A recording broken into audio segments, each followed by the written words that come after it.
A pleasure to meet y'all at last, and welcome back to Multiple Wheels of Steel. So, it seems like I'm out in the middle of nowhere, but I'm not necessarily.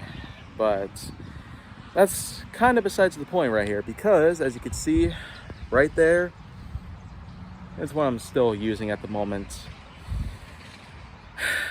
But I suppose now it's time that I get on back to work, because almost this whole month in June 2022, I've practically done nothing with this series, and so I'm gonna be fixing that though. I do got a few episodes that I have pre-assembled for the most part. Over the past several months, I have worked on a bunch of episodes that I'll upload in the future, but for now, there's a few that I'll have for the present. So let's just get on into it. For today, I'm pretty much happy to give you this Ford Escape. As you can see right here, yeah, this is pretty much all that these guys were able to give me permission to review on. In the case of, well, some other vehicles that you can see around the lot, unfortunately, I'm not really allowed to use them at the moment, probably because they're in use for this whole week. So I'll be able to find a time in the future, though, to give reviews of them. For now, though, let's just focus on this junker right here. Unfortunately, they apparently do not have the keys for this thing. Maybe the original owner did, and they just happen to have it here in their driveway or something, but as you can see right here, it doesn't even have a license plate anymore. It's not registered any longer, and it's also inoperable pretty much. In terms of its condition, it has a bunch of other problems, like those rust patches on top of the roof. The paint is chipping, as you can see here. And then, of course, some of the tires, like this one over here, many which are just deflated to the point where this thing is just useless right now. A giant patch over here where just a chunk of it seems to have been ripped off. Then, of course, well, some pieces are just stuck or jammed to the point where they cannot be operated any longer. Like I said, since I don't have the keys, I won't be able to access various parts of the vehicle, including the interior. So this is more or less just a bit of a walk around review, not so in-depth compared to what the usual is like. Nevertheless, though, I'm grateful for what I got here. This is basically a mid to late 2000s issue Ford Escape XLT from Boucher Ford Motors out here in Menominee Falls.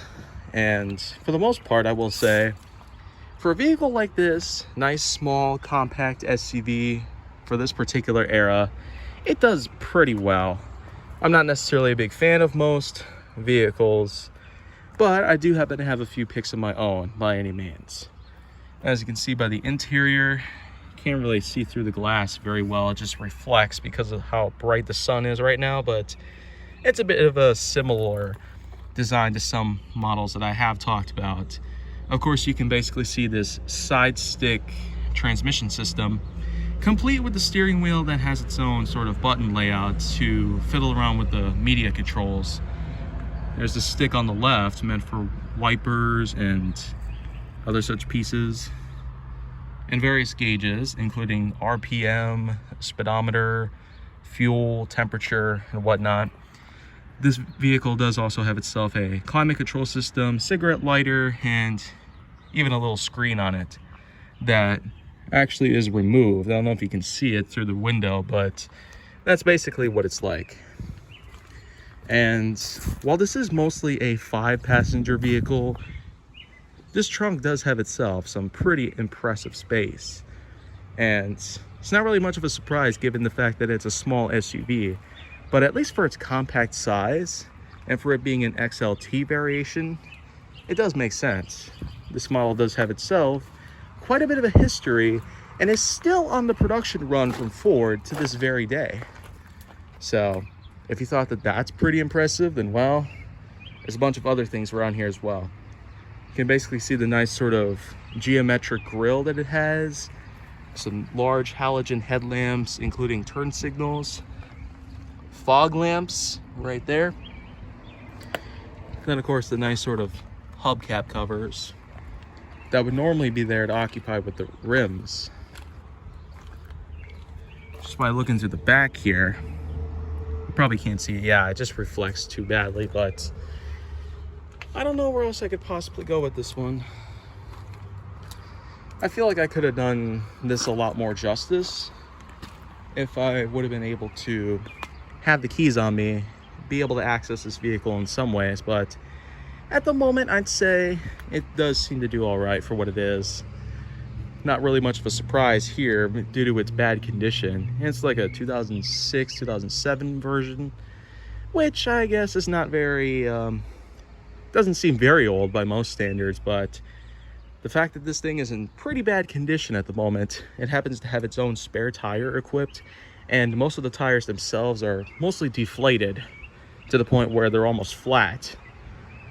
It's not very obvious to see, but you'd probably have to be in person for that matter. But anyways, I suppose that just should be all. That should be all to cover.